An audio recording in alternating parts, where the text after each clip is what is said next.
Okay, hi everyone, thanks for tuning into this week's video. I'm here with my really good friend Bridget and we're in Glastonbury, one of my favourite places. Bridget has come from America.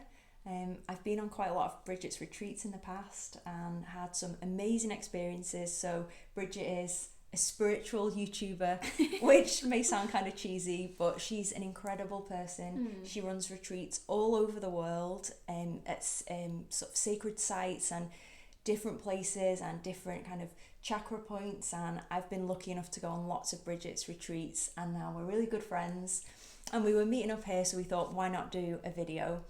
And Glastonbury, for anyone that's not been or for anyone that has been and experienced it, is a really special sacred place with fresh spring water running through it and this amazing kind of goddess energy. And when you come into Glastonbury and you walk down the high street and you see like the incredible kind of like different stores and different centres and healing centres that here, there's lots of emphasis on the goddess, because like to go back in history and mythology, like thousands of years ago, druids and different people around Glastonbury would have worshipped the goddess, and this goddess energy was so sacred.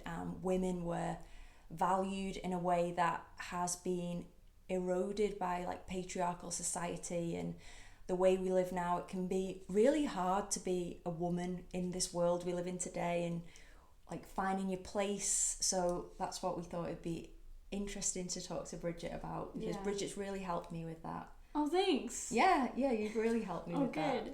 Yeah, I've never done an interview on this YouTube before either, so I'm like, do I look at the camera, do I look at you? We'll just work it out. We're figuring it out. Yeah, we're figuring it out. Yeah. So thank you so much for doing this with me. Yeah, of course. Yeah, and how do you find Glastonbury? Because, you've been really drawn here because you live in Sedona in America. Yeah, I love Glastonbury. Glastonbury is like one of my favorite places, and it does feel like for me coming home to like a place that I've very much so been before.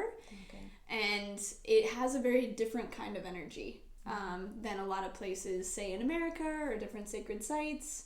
And to me, it does have a very yin, like feminine energy. Yeah. And it's cool because here there is the merging of both. Like we have, you know, the white and the red spring representing like both, and then we have like the Michael and Mary ley lines that like snake up, you know, the Tor.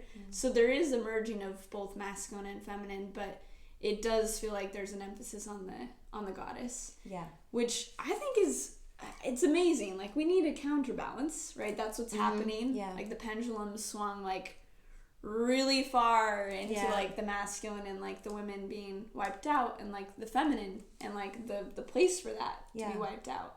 And so this place, like it's just very nurturing and regenerative and empowering on a very like light level. And then we've talked about a lot on a very like dark but like really rich, like mysterious primal level as well. Yeah, there's definitely a contrast. We were just joking as well. We just before we did the video, we're kind of like contrasting, but this is the contrast in Glastonbury, that there's this really like angelic feel to it. Yeah. And then there's also this like darker energy, and like I was talking about when I came here, I think it was like the first time on Bridget's retreat, I had this really intense dream about the crow and what the crow means in our history. It means different things to different people around the world, but there's definitely the dark and the light at play here. Yeah.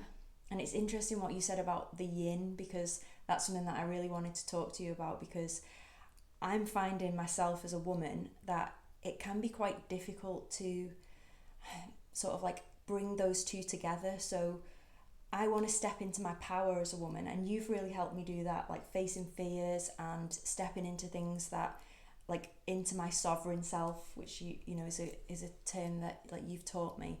But equally, I feel like I want to be able to step into that like soft, feminine, nurturing energy, and sometimes I feel like in the world now that's not valued, or there's no room for that. Yeah. Which I find sometimes really challenging, especially as I get older and I'm looking to want to like nurture that maternal side of myself, where everything's just like go and very yang. Yeah. That can be challenging, I think. Yeah, it's been really challenging for me too, like exploring that and figuring that out in my own life. And a lot of my, like, I come from a very very religious cultural background. I wasn't religious, but the culture was, where like women did not have a voice. Like it was they were suppressed very much so. And I could see actually healthy masculine. I had very good reflections of that with my father and such. So I was like, oh, I guess I'll just be healthy masculine, you know, like as a woman. And I think whether it's healthy or unhealthy, like the version of women's empowerment in a distorted way has kind of become being men, like women becoming masculine men. Not all the time, and like that's an awesome expression as well, because we have both energies. Yeah. We want to understand both. Yeah, and some women, like I obviously, like, women are so different. Like we're talking about this kind of a theme that will run for like a lot of men and a lot of women, but I've got like female friends who are more like masculine, and that's like their natural nature, and I've got like guy friends that are much more in touch with their feminine, and there's absolutely like nothing wrong with that. It's just that like lots of women I know really struggle with that, like kind of they want to soften and they want to go into that like that natural maternal like feminine flow of things, but then we're constantly told like we've got like Beyonce or like Hillary Clinton, like all these like women that you know that play out in culture as like, you know, this is the way that we want to go and we're gonna like stomp our way to the top, right? And there's a place for some of that. It's just finding, I think it's like finding a space to listen to yourself and be intuitive.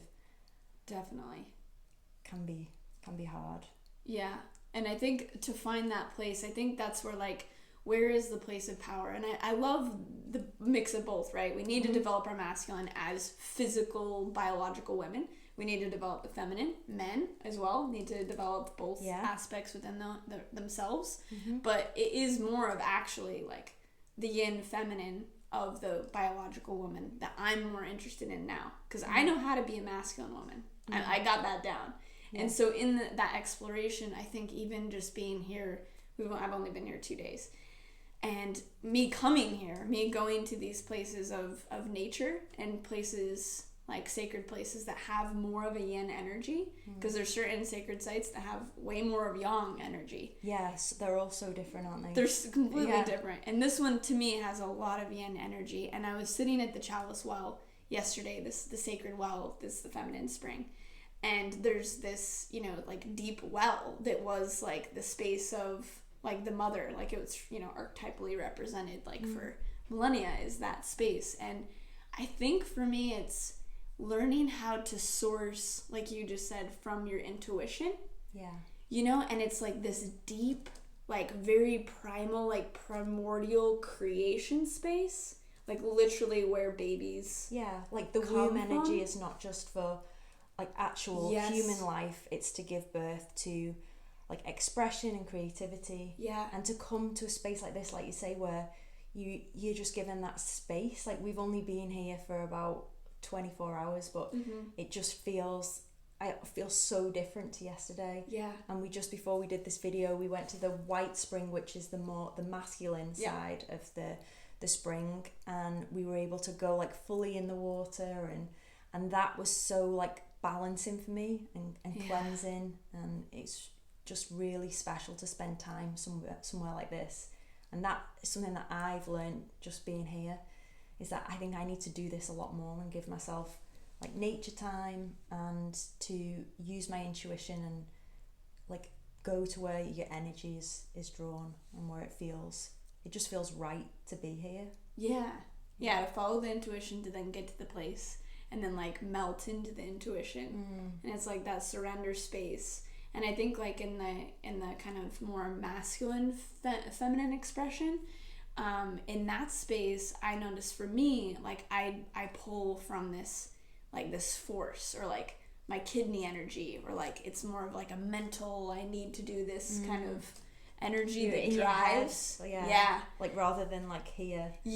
Whereas like, and even in like Taoist practices, like the sharp like mind, the clear mind's like the masculine, and then kind of the unseen space behind that is like the feminine, and it's almost like you're like drawing upon these like universal forces and like the earth forces to then create, and that has just as much power, maybe even more power in a different way than doing it, say, the way that we are kind of like watching how men used power. We're like, oh, okay, that's how we do it. Because I think we're trying to figure it out. That's what we're trying to remember, this resurgence of that that's been wiped out. It's like a remembrance, because that's how I feel now, is I'm remembering and coming on the retreats with you and doing my own personal work in between, like that integration time has been really helpful, because I feel like I'm remembering and like learning that, you know, oh, there is a different way, and kind of like looking around and thinking, this just doesn't feel right to me.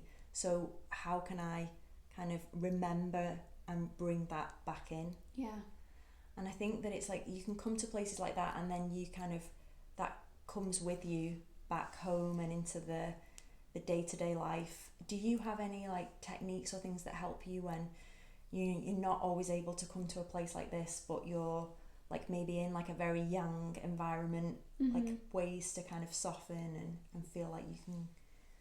Yeah, that's a good question. I mean Any it's tips? just like, I think those, like, any of the self-care practices, I mean, it kind of becomes like, yeah, self-care, but it's true. I mean, like, so whatever nature like is around, I feel like truly the element of water, because Sedona tends to be more yang.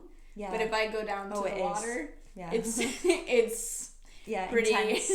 It has that energy. Yeah. But if I go down to the water, like, it's just so regenerative, and I think being in that space, it's like the return to the unseen.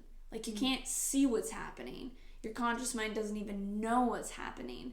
But in that space of surrender, whether it's like with nature or with the elements or just with yourself, whether it's like just coming back into like the body and letting its own instrument like navigate you. Movement is like super key. What you said then about like movement and water. So I like to try like to move and to dance. Yeah. And like I really like to do yoga. I like that feeling of like that flow. And I actually love, one of my favourite things to do is when you're in water, is to kind of like, you just like ripple your hands across the surface of the water. Yeah. So it's kind of like you're dancing but in the water, and then you're actually connecting with the element of the water. Yeah. So that's something that I absolutely love to do. It's the combination of the two, and that's something you can do like in your bath at home or anywhere where you can, you know, just move around in the water. Totally. Yeah. Except the White Spring. That was pretty cold. Yeah, it was we were all just like yeah. But I think it's good to do things like that, because it's that contrast, isn't it? Like we were saying, it's the kind of like integrating the two. And like when you're in the White Spring, it is like this kind of like damp, cold space, and obviously when you're in the water it's so cold, but then there's this really like warmth to it as well, because there's candles everywhere, and there's like lots of like reds and oranges and these sort of like subtle colours in there, so you kind of feel like you're getting warmth as well. It's a special place. Oh, it's really, really nice. Yeah, and in that, I think muting of the senses, I mean, because so much, going back to any of the natural elements, so like even like candlelight, you know, and like those things that like draw us back in, and like drawing back in the senses, like our sensory perceptions, like back into us, and kind of this creating our own womb. Yeah. You know what I mean? Like where we create our own womb. Because when we're not creating like for the outside exterior world, then we need to create our own incubation space for that like regeneration, really, you know, to then like, am I ready to come back out? And I think that's like, it's very much how I feel even with having like a partner and like with sexuality, where it's like I do feel that flowering like rhythm of like I'm like out here and receptive, and then it's like I need to go back in and like renew and then come back out again. And I think that following like the cycles of especially like moon time and doing that kind of understanding our own natural flow and like what's needed in that, it makes, because that productive like masculine side of me has been like, well, you know, if I take 2 weeks more downtime a month, you know, where I'm not like creating as much, I'm not going to be able to like do everything I need. Yeah. But it's not really true. Like when you go back in and you like deeply source and deeply renew, you can create, and you're so much more clear, and you're coming from this really sourced space. Yeah. So I've been surrendering to that and just knowing that it is like part of my essence that has to like go like create from that space. And whatever's created from that space is going to be that much more rich, that has that quality. Yeah. Not like when you've said that, I think it's like you say, there's certain times, and I've actually just bought a book on it. I'll post a link to the book below, and it's all about like how in this modern society, like to empower yourself to know the rhythms of your moon and like your cycle every month as a woman, and like how to know when you're going to be like certain hormones and certain things that are going on in your body are going to make you really productive, and they're going to make you fertile for like work projects and also for like the sex, and you're going to feel more like attracted to that. And then equally there's going to be like, you know, that's like the spring into the summer, and then you're going to go into the autumn and the winter, and that's when you said like you need to like go in, you need to give yourself time to just rest and incubate. And like I love to like get a hot water bottle and have like really warming foods and things, but there's this voice in my head which is when I know that like that's when I'm like, that's unnatural, that's the way we're conditioned, is like, no, you know, you can't take some like quiet days because you need to stay on it, and we're in this like young, you know, you can't stop, you've got to like keep posting content online and check your emails, and it's something that I'm still learning how to just let myself. I think it's like allowing rather than constantly go. Yeah. And we were talking about this last night, right? Is the tortoise versus the hare? Or something, some like that energy where it's like, okay, really like the longevity of, say, like the Eastern philosophy. Like I just go back to that. It's like, well, I want to be able to like produce like long term, you know what I mean? And like deep and be there rather than just like burn out in 5 years and then just like wilt away and disappear. Yeah. You know? And so it's like, what creates that? I might not create as much as quickly, which is actually like I am good at, which makes it even harder. Yeah. But it's like, it's I have to like listen to that soul force and go back to that, whatever that intuition is, you know, to really like feed that deeper level of purpose. And for me, one of the things that it's been coming back to in the past like couple months is like, it's about literally like my own spiritual development so that I can like serve others and serve myself. It isn't about like what is physically created in the world. There's a lot of non-physical energetic creation and development happening that is absolutely just as important, maybe even more important. And so it's like there's certain things that are unseen, and that's like part of the nature of the feminine. It's going to be unseen. You're not going to see it, but it has tangibility, and it will manifest in the physical world too.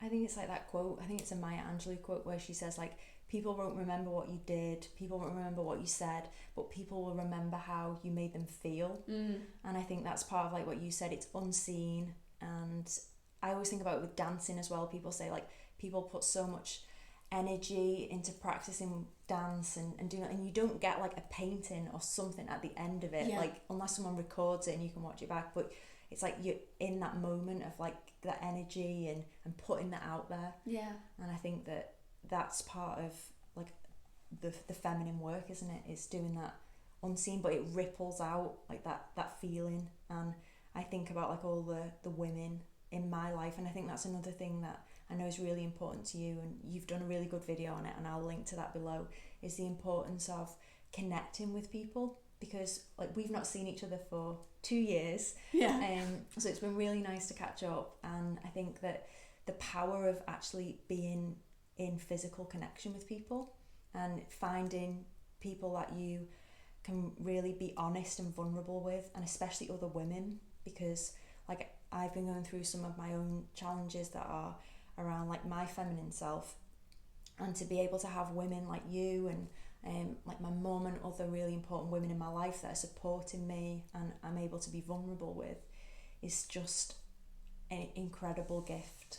And I think that a lot of people now maybe are afraid to be vulnerable, and maybe you've become a bit disconnected with like social media can be great because we would never have like come on your retreats and we would never have connected, but we've done it in a really good way in the sense that we've connected online and then we've connected in real life. And the real life stuff's what is kind of like the matters. That's like the foundation of it. Totally. I think that's critical, and that piece I think is what is creating this the lack of the rapport and like the feeling of each other to like understand ourselves. Like that reflection I think is really important to see with each other. Like I was just telling you guys about like the Amsterdam retreat and how it was incredible, and people are also having, I think, more distance from each other than even 4 years ago. Yeah, that was really interesting when you said that. Yeah, it was kind of crazy to me. Like I'm seeing more of a distance and connection even just after a few years of more of the social media. But like we spark each other. Like we like balance each other. You know? We inspire each other. We're like, less of this, more of this. Like it helps attune us to like how we relate, you know? And so I agree. Like that in-person connection is really, really good. Yeah, it's like, to me it feels like that's life. Like when I connect with people, and I know this is because I'm a touchy-feely people person, but I feel like I'm actually living. I'm not existing. I'm really like living my purpose, and I think we're meant to be in community and like commune with other people. And it's that union of coming together that is really special. And I think as well, video isn't just about like women coming together.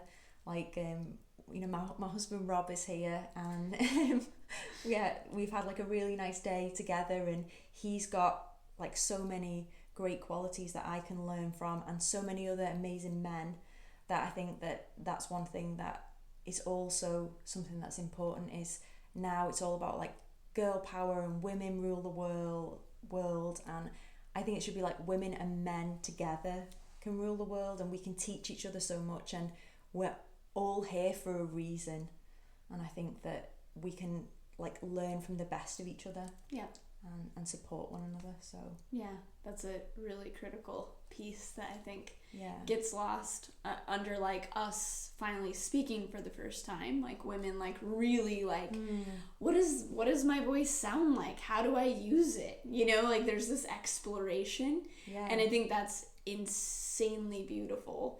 And then at the same time, like it's pretty loud to where like there's also the males do have important like critical contributions, and 100%. Especially these new men like coming in, like they are different than the other men that wiped out the women, you know what I mean, like they are sensitive, they get it, like they want to help, you know. So I think that reintegration is critical for sure. Yeah, and learning how to like lean into each other. So one thing for me is it's like I've resisted saying sometimes that like I want that strength and support of a man, because I'm sort of like, oh, that's a stereotype of what men should be like, and I shouldn't expect that from a man. But actually it's like it's okay for me sometimes to say like I really want that in a man. Like I like that kind of like, you know, men have more testosterone and they have certain different behaviors, and that's just like a scientific fact, and I can get so much from that, and then they can also learn so much from me as a woman. And I think that men are becoming less intimidated, because it is challenging, because like you say, as a woman, when you start finding your voice, it like men can be a bit like, you know, some men are really intimidated by that and don't like it when women start to be free and open about how they really feel.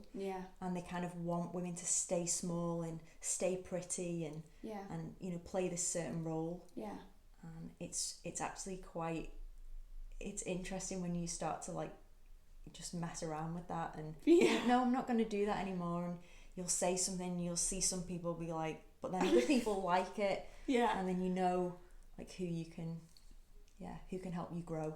Because that's the ultimate, isn't it, for you to like, if you're in a heterosexual relationship, is to be able to come together and like learn from each other, the masculine, the feminine coming together. So it can be really special when you find that person that can be with that feistiness and that like that fire. that I think we've kept like dampened down. Yeah. And we're letting it out. We're like fully letting it move, and I think that's critical and beautiful. And then it's like, okay, and then what is the water? You know, like, how does the water work? How does the fire work? And like them in like the masculine, they're like, okay, lots of fire, like how do I integrate both of those pieces? But I think it definitely is like important for it to be an absolute collaboration and like reintegration. And if you know, the symbolism of like the ley lines running through Glastonbury and like the two springs that at a certain time like did run together as one, I think is like beautiful physical symbols of like, okay, as humans coming together, like we need each other, we need both energies in ourselves, and that's what's really going to help everything. And you've really like helped me to find my voice, and like, you know, just seeing how I think you do it really beautifully, because to me you are really powerful. You know, like, you've done so many incredible things. You can find out all about all the incredible Bridget things. I'll post links to everything below. And you've been a real inspiration to me, but you're also like a really genuine, authentic person that I feel like isn't like unbalanced, or I just feel like being around you helps me to integrate both. So it's been really nice to see you again. And it's so good to see you. Yeah, and thank you for doing this video. And if you ever get the chance to come to Glastonbury, or you've been before and you know you come back again, definitely to visit the springs. Yeah. Like to go to the Chalice Well, and then if you can go into the White Spring, and if you want to do like the Wim Hof thing, you can you know, go in the water for, I think we were saying like 45 seconds minimum. Yeah, that's the minimum. We just made it, I think. So yeah, and I'll post links to everything below so you can find out more about Bridget. Thank you for watching. It's been really fun to do like the video with someone else for the first time, and I hope you've enjoyed it, and I will see you next week for another video. Thank you. Bye. Aww.